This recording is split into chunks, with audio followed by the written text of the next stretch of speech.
Hai Tuan Muda Lovers. Kali ini Mince mau mengulas ringkasan cerita sinetron Terpaksa Menikahi Tuan Muda episode 147. Namun seperti biasa, sebelum Mince mulai ceritanya, klik dulu tombol like, share, subscribe dan lonceng notifikasinya. Biar kalian Mince doain terhindar dari orang-orang jancuk yang suka maruk, suka ngacapruk, suka ngawaduk, suka nganjuk, suka ngabeguk dan suka bakbikbuk seperti kunyuk. Amin. Sudah kan? Baiklah kalau sudah. Mince mulai ceritanya. Di episode kali ini diceritakan jika Tuan Muda Abhimana dan Kinanti sudah berada di rumah sakit, lagi menunggu panggilan di depan ruang pemeriksaan.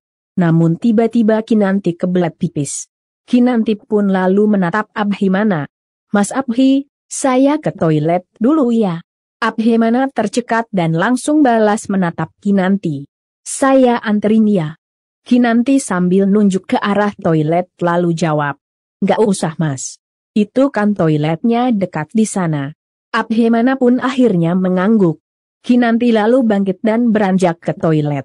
Di saat yang sama dari arah lainnya muncul seorang OB jalan menuju toilet sambil membawa ember pelan. Si OB pun lalu mulai ngepel. Kinanti yang emang sudah kebelet pipis, terus jalan dan tampak buru-buru. Babang Gondrong yang melihat semua itu jadi cemas dan mulai ngerasain firasat buruk. Saat itu juga Babang Gondrong bangkit dan bergegas mengejar Kinanti. Benar saja, tak lama Kinanti yang sudah mau sampai toilet, menginjak lantai yang masih basah. Akibatnya Kinanti pun jadi terpeleset dan mau kejengkang jatuh. Untungnya Babang Gondrong yang kini sudah berada di belakangnya keburu memegangnya. Kinanti pun jadi lega. Sementara itu OB lalu jalan lagi dan ngepel di sudut lainnya. Babang Gondrong yang melihat semua itu karuan jadi emosi dan mau menghajarnya. Kurang ajar. Namun Kinanti jadi panik dan buru-buru menahannya. Mas, udah biarin aja. Babang Gondrong tercekat dan jadi heran. Biarin gimana? Kamu itu hampir jatuh. Jangan-jangan dia sengaja mau bikin kamu jatuh. Iya juga ya. Jangan-jangan tuh OB emang sengaja mau nyelakain Kinanti. Namun motifnya apa? Apa mungkin dia mendapatkan perintah dari orang yang selama ini membenci Kinanti dan Babang Gondrong? Entahlah. Sementara itu di tempat lainnya, Jumi tidak sengaja melihat Ena jalan dengan wajah murung dan terlihat menahan tangis. Jumi jadi heran. Waduh, mau kemana itu Mbak Ena? Jumi jadi curiga ada yang tidak beres, pasti nih diomelin sama si nenek sihir. Atau jangan-jangan mau ngelakuin hal buruk lagi. Jumi yang dasarnya emang suka kepo, lalu diam-diam ikutin Ena. Di tempat lainnya, si Keong Racun Niti masuk kamar dengan wajah yang terlihat muruk kusunu. Reno yang ternyata mengikutinya lalu menegurnya. Mama. Si Keong Racun Niti pun tercekat dan langsung berbalik menatap Reno. Apa? Mau protes lagi? Reno yang juga terlihat muruk kusunu lalu bilang. Aku mau turuti kemauan Oma untuk tetap tinggal di sini, sampai aku bisa mandiri dan keadaan finansialku bagus. Si Keong Racun itu sambil tersenyum kecut lalu jawab. Kamu mau tinggal selamanya di sini juga gak masalah. Rumah ini akan jadi milik kita seutuhnya kok.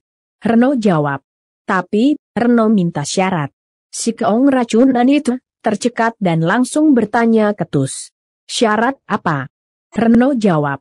Mama juga harus kontrol sikap Mama ke anak istriku, mantu Mama. Jangan seenaknya, Ma tolong, jangan bikin konflik di rumah tangga aku dan anak. Kasihan Ena mah. Si Keong Racun itu malah melotot galak. Sikap Mama wajar aja kok ke anak. Istri kamu aja yang lebay. Reno pun jadi kesal dan bilang. Pokoknya kalau Mama bikin aku dan Anan berantem lagi, aku bakal nekat pergi dari sini. Si Keong Racun itu kaget. Kok kamu sekarang jadi berani kayak gini? Kamu udah lupa sama tujuan kita? Reno jawab. Enggak. Aku juga masih mau harta warisan, tapi lain kali kalau Mama punya rencana bilang dulu sama aku. biar gak jadi senjata makan tuan. Reno pun lalu pergi. Si keong racunan itu pun jadi mendengus kesal. Si anak kayaknya udah bisa kontrol si Reno. Bentar lagi. Jangan-jangan otak Reno bakal disuci sama si anak biar benci sama aku. Baguslah kalau si anak bisa nyuci otak si Reno. Syukur-syukur nyucinya sampai bersih. Jadi kedepannya dia nggak bakal punya pikiran kotor dan busuk kayak lu lagi. Iya kan guys? Sementara itu Anna yang sudah sampai taman langsung nangis bombay sambil melampiaskan kemarahannya dengan kerepotakin daun yang ada di dekatnya. Gue pikir setelah menikah semua bakal lebih baik. Tapi ternyata malah makin parah. Baru juga sebulan nikah, tapi stok sabar udah habis. Gini amat jadi mantu Mama Anita. Jumi yang tadi ngikutin Anna dan sekarang sembunyi di balik bunga-bunga jadi kasihan lihat Anna. Jumi pun jadi ikut sedih. Saat itu tiba-tiba ada seekor ulet bulu merayap di tangannya. Jumi pun jadi kaget dan langsung menjerit. Sambil kibas-kibaskan tangannya. Anna yang lagi bersedih di sudut lainnya tentu saja kaget dan langsung menghampiri Jumi sambil bertanya. Big Jumi. Ngapain sih? Jumi lalu mau nunjukin ulet yang ada di tangannya. Namun uletnya ternyata sudah nggak ada. Jumi pun jadi melongo dan langsung nyengir ke Yana sambil bilang. Hehehe. Maaf ya Mbak Yana, Jumi tadi lihat MBAN sedih, gak tega deh. Yana pun jadi menghela nafas dan akhirnya curhat ke Jumi. Saya harus gimana sih Bik ngadepin Mama Anita? Padahal saya udah sabar. Masih aja kurang, masih aja salah. Jumi lalu jawab. Sabar. Gak usah didengerin omongannya Bu Anita. Anggap aja anjing menggonggong, kafilah berlalu. Enjoy, slow. Di rumah ini banyak orang baik kok, Eyang, Oma, Non Kinan, kawan muda, Jumi yang ribet di rumah ini emang mak. Lampir itu doang sama anaknya. Jumi pun tercekat karena sudah jelekin Reno di depan anak. Maaf, keceplosan. Anak pun jadi meringis dan jawab. Iya, Bik. Gak apa-apa. Jumi pun jadi lega dan langsung berbisik ke anak. Dengar, MBAN pengen cepet hamil ya. Anak tercekat dan langsung jawab. Mama itu sih yang pengen aku cepet hamil. Jumi lalu jawab. Kalau mau, Jumi ada ramuannya. Dulu. Jumi sering kasih buat Non Kinan. Mau beli gak? Anak pun jadi melongo karena Jumi akhirnya ternyata mau dagang. Di tempat lainnya, Kinanti yang kini sudah berada di ruang pemeriksaan, lagi di USG sama dokter. Babang Gondrong berdiri di samping Kinanti lalu tanya. Anak saya gimana keadaannya, dok? Dokter jawab. Perkembangan bayinya bagus, sehat banget nih dedeknya. Babang Gondrong langsung tersenyum senang. Begitu juga Kinanti. Babang Gondrong yang emang sudah gak sabar menanti kelahiran buah hatinya lalu meminta foto USG bayinya. Setelah itu Babang Gondrong dan Kinanti pun lalu keluar dari ruang pemeriksaan. David ternyata sudah menunggu di sana dan langsung menyapa keduanya. Tuan muda, Bu Kinan. Kinanti tercekat dan jadi bertanya heran. David. Kamu kapan datang? David jawab. Sekitar 10 menit yang lalu. Babang Gondrong lalu ikut jawab. Saya yang suruh, biar kita pulang gak naik taksi lagi. Babang Gondrong yang mau ambil resep dokter lalu suruh David jagain Kinanti. David mengangguk. Babang Gondrong lalu pergi. Sepeninggal Babang Gondrong, David pun jagain Kinanti sambil mikirin Amanda. Kinanti diam-diam perhatiin David. Kinanti pun jadi heran. Di tempat lainnya, Herman dan Marissa sudah kembali masuk ke dalam rumah. Herman pun bernafas lega. Akhirnya kita bisa santai lagi di dalam. Marissa mengangguk. Mereka pun lalu duduk santuy di sofa. Marissa sambil nyengir kuda lalu bilang. Makasih ya mas transferannya. Herman sambil sok manja lalu jawab. Sama-sama. Oh iya, ngomong-ngomong kamu capek enggak? Marissa jawab. Enggak emangnya kenapa? Herman sambil nyengir kuda lalu jawab. Aku kangen sama masakan kamu. Marissa pun jadi merenggut dan jawab. Bilang aja lapar minta dimasakin. Ya udah, tunggu bentar. Aku masak dulu. Herman mengangguk. Marissa pun lalu beranjak ke dapur. Sementara itu Herman tetap duduk di sofa menatap ke arah dapur. Ternyata memang enak punya istri kayak Marissa. Udah pintar dandan, pintar masak, pintar nyenengin. Suami lagi. Kalau dipikir-pikir nyesel juga sih. Kenapa dulu aku nggak pertahanin Marissa aja sebagai istri pertama? Dan Karina tetap jadi istri kedua. Udah pas tuh kayak gitu. Herman pun lalu berandai-andai. Seandainya bisa kayak gitu lagi. Awah nggak ada kapok-kapoknya lu bikin diri lu puyeng sendiri. Tapi bodoh amat. Lu ini yang ngerasain. Iya kan guys? Sementara itu David masih nungguin Kinanti dengan wajah sendu. Tak lama Kinanti pun tanya, kamu kenapa mukanya kayak gitu? David bingung sampai pegangin mukanya. Kayak gitu gimana maksud kamu? Kinanti jawab. Ya kayak gitu. Lesu, gelisah. Ada masalah? David tercekat dan langsung berusaha menutupi kegelisahannya. Enggak kok. Kinanti lalu bilang. Udah enggak usah bohong.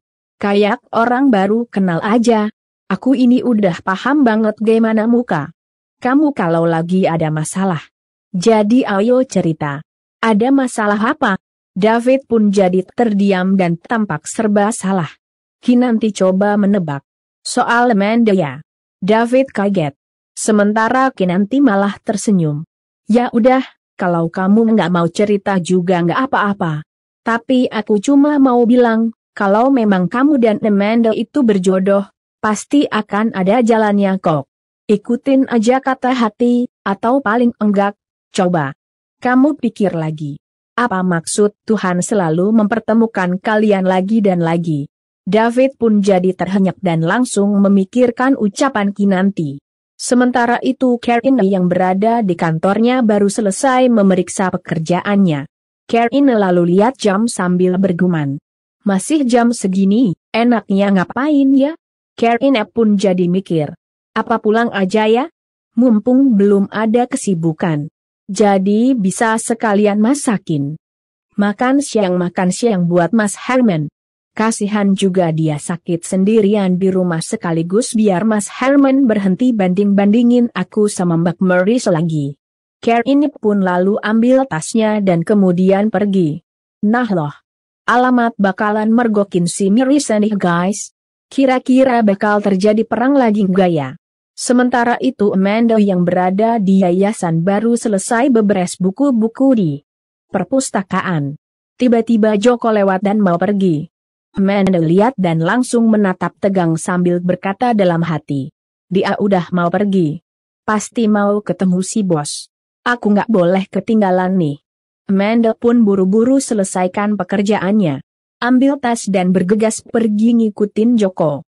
Amanda sampai naik ojek segala biar tidak kehilangan jejaknya Joko yang pergi naik mobil.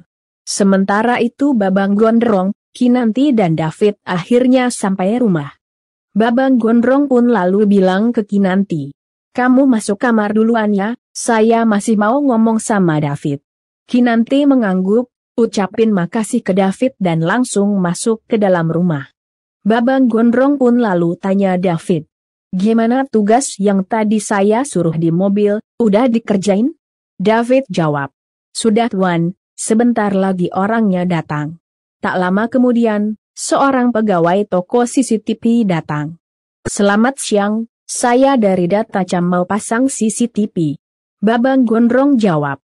Oke, langsung dipasang aja sekarang pokoknya setiap sudut rumah ini nggak boleh ada yang kelewatan. Pegawai CCTV mengangguk dan langsung melakukan tugasnya. Babang Gondrong pun lalu suruh David awasin pegawai CCTV. Kalau udah selesai, baru kamu boleh pulang. Dan besok kamu kontrol lagi buat pemasangan di kantor. David jawab. Baik Tuan Muda. Babang Gondrong pun lalu masuk ke dalam rumah. Sementara itu David lalu mengarahkan pegawai CCTV ke tempat-tempat yang akan dipasang CCTV. Kinanti yang sudah berada di dalam kamar lalu melepaskan semua aksesorisnya. Tak lama kemudian Babang Gondrong masuk. Kinanti pun menoleh sambil tanya. Udah beres urusannya? Babang Gondrong jawab. Udah, saya udah suruh David awasin. Babang Gondrong lalu keluarkan sesuatu dari saku bajunya. Lalu ambil bingkai foto kosong yang ada di bufet pajangan. Buka bingkai itu dan masukkan sesuatu. Kinanti jadi heran. Mas Abhi lagi apa? Babang Gondrong ternyata meletakkan bingkai foto yang sudah terisi itu dengan foto USG terbaru, dia letakkan di samping foto USG yang pertama. Kinanti jadi tersenyum dan langsung menghampiri Babang Gondrong. Kayaknya lama-lama meja ini bakal penuh sama foto USG aja deh mas. Babang Gondrong jawab. Ya biarin aja, satu kamar ini penuh sama foto USG juga saya nggak peduli. Kinanti jadi ketawa dan bilang, iya deh papa aa. Babang Gondrong pun jadi tersenyum dan langsung melihat foto itu USG lekat-lekat. Nggak nyangka ya dari titik kecil ini, nantinya bisa jadi bayi. Kinanti pun lalu ikut menatap foto itu dengan lekat. Hebat ya mas? Bayi kita nih. Babang Gondrong jawab, iya bayi kita. Babang Gondrong dan Kinanti pun lalu sama-sama menatap foto-foto USG dengan tatapan bahagia. Sementara itu Marissa yang berada di rumah Herman masih sibuk memasak. Dia potongin sayur. Setelah itu cari bumbu dapur. Di mana ya bumbu dapurnya?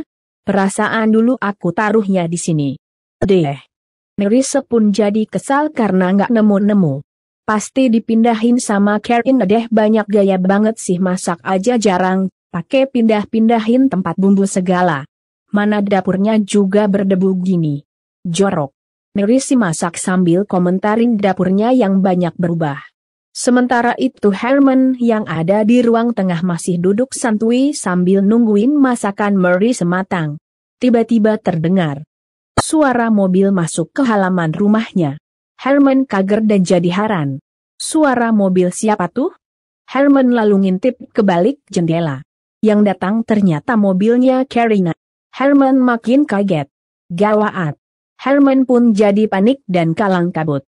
Saat itu juga dia buru-buru ke dapur, tapi balik lagi ambil tas Marissa lalu segera ke dapur lagi sambil bilang ke Marissa, gawat ini tas kamu pegang. Marissa. Karuan jadi bingung. Emangnya ada apa sih mas? Herman jawab. Care ini pulang. Marissa kaget dan jadi ikut panik. Hah? Yang bener kamu. Terus masakannya gimana? Herman jawab. Udah biarin aja. Yang penting kamu pergi dulu biar selamat. Ayo cepet. Marissa makin bingung. Tapi aku harus lewat mana? Herman jawab. Lewat pintu belakang aja. Ayo. Di saat yang sama Karen masuk rumah sambil memanggil-manggil Herman. Mas, aku pulang nih. Tidak ada jawaban. Karen pun jadi bingung. Tumben sepi. Karen lalu mengendus aroma masakan. Kok kayak ada yang masak? Dengan penasaran Karen lalu beranjak ke dapur. Marissa sudah nggak ada. Di dapur tinggal Herman yang lagi sok-sokan potongin bawang dengan kaku dan air mata berlinang. Herman pun lalu menatap Karina. Kamu udah pulang? Karina kaget dan jadi bingung. Kamu lagi masak? Herman jawab. Iya habisnya lapar, nggak ada makanan. Ya udah masak aja deh. Karina malah menatap curiga. Tumben sejak kapan kamu bisa masak? Herman cuma nyengir. Karina pun akhirnya percaya sama ucapan Herman. Karina belum sadar jika pintu belakang masih sedikit terbuka, bekas Marissa keluar tadi. Di tempat lainnya, Amanda tampak udah kepanasan. Dia ngumpet di balik pohon di atas motor ojek. Tukang ojek pun lalu tanya Mbak, ini mau sampai kapan buntutin orang itu? Dari tadi kita udah ke ATM, terus ke toko emang mau seharian ngikutin dia? Amanda menjawab singkat. Udah, Pak. Ikutin aja, nanti saya bayar lebih kok. Tukang ojek mengangguk dan jawab. Saya sih nggak masalah Mbak seharian ngikutin juga. Udah biasa panas-panasan. Tapi kan kasihan. Mbaknya, emangnya nggak pegel apa dari tadi duduk di motor terus? Amanda sambil memperhatikan mobil Joko lalu jawab. Saya nggak apa-apa, Pak, Bapak perhatiin aja, begitu dia jalan, ikutin lagi. Jangan sampai lengah. Tukang ojek pun mengangguk. Amanda lalu kembali menatap ke arah mobilnya Joko sambil berkata dalam hati. Aku harus tetap waspada. Bisa jadikan Pak Joko ketemu sama bosnya sebelum malam. Tak lama Joko keluar dari toko dan masuk ke dalam mobilnya. Mobil Joko pun lalu putar balik dan kemudian melaju ke arah ke tempat Amanda berada. Amanda tentu saja kaget dan jadi panik karena takut ketahuan sama Joko. Di tempat lainnya, David memacu mobilnya dengan kecepatan tinggi, mau menyusul Amanda ke yayasan. David sambil terus nyetir lalu telepon Amanda. Namun hingga sekian lama, Amanda tidak menerima panggilannya. David pun jadi heran dan cemas. Kok enggak diangkat? David pun jadi kepikiran Amanda. Kayaknya Amanda mau ngelakuin sesuatu. Gimana kalau sampai dia nekat dan celaka? David yang mencemaskan Amanda lalu mempercepat laju mobilnya. Di saat yang sama, mobilnya Joko mendekat ke ojek yang dinaikin Amanda. Amanda dan tukang ojek pun jadi bingung karena mereka sudah tidak mungkin kabur. Tukang ojek pun lalu tanya, Mbak, gimana ini? Amanda malah makin panik karena takut Joko mengenalinya. Amanda pun dengan sangat terpaksa lalu peluk tukang ojek, seolah Amanda pasangannya tukang ojek. Tukang ojek jadi salah tingkah. Amanda lalu bilang, Pak, jalan pelan-pelan ya lurus saja. Tukang ojek mengangguk dan mulai menjalankan motornya dengan pelan hingga akhirnya berpasasan sama mobilnya Joko. Di dalam mobil, Joko pun lalu melihat ke arah tukang ojek. Kira-kira si Joko ngeliat Amanda nggak ya? Seandainya lihat, kira-kira apa yang akan dilakukan Joko terhadap Amanda dan tukang ojek yang mengantarnya itu? Sementara itu si keong racun dan itu yang kini berada di dalam kamarnya jadi rungsing sendiri. Semua gara-gara si Kinan. Harusnya Kinan yang celaka. Sekarang Reno dan Ana malah mau pindah dari rumah ini. Si keong racunan itu pun jadi mikir keras. Aku harus lakuin apa lagi biar bikin si Kinan celaka. Masa satu cara pun nggak berhasil? Pokoknya Kinan harus kehilangan janinnya. Namun maaf ya Tuan Muda Lovers, ringkasan cerita terpaksa menikahi Tuan Muda terpaksa Mince akhiri dulu sampai di sini. Kira-kira apa lagi ya yang akan dilakukan si keong racun ini buat mencelakai Kinanti dan jabang bayi yang ada di dalam perutnya? Mince tunggu jawaban ya di kolom komentar ya. Dan buat yang baru gabung, sekali lagi Mince ingetin, jangan lupa klik like, share, subscribe dan lonceng notifikasinya. Biar kalian Mince doain terhindar dari orang-orang jancuk yang suka maruk, suka ngacapruk, suka ngawaduk, suka nganjuk, suka ngabeguk, suka bakbikbuk seperti kunyuk. Dan pastinya nggak akan ketinggalan update cerita sinetron terpaksa menikahi Tuan Muda.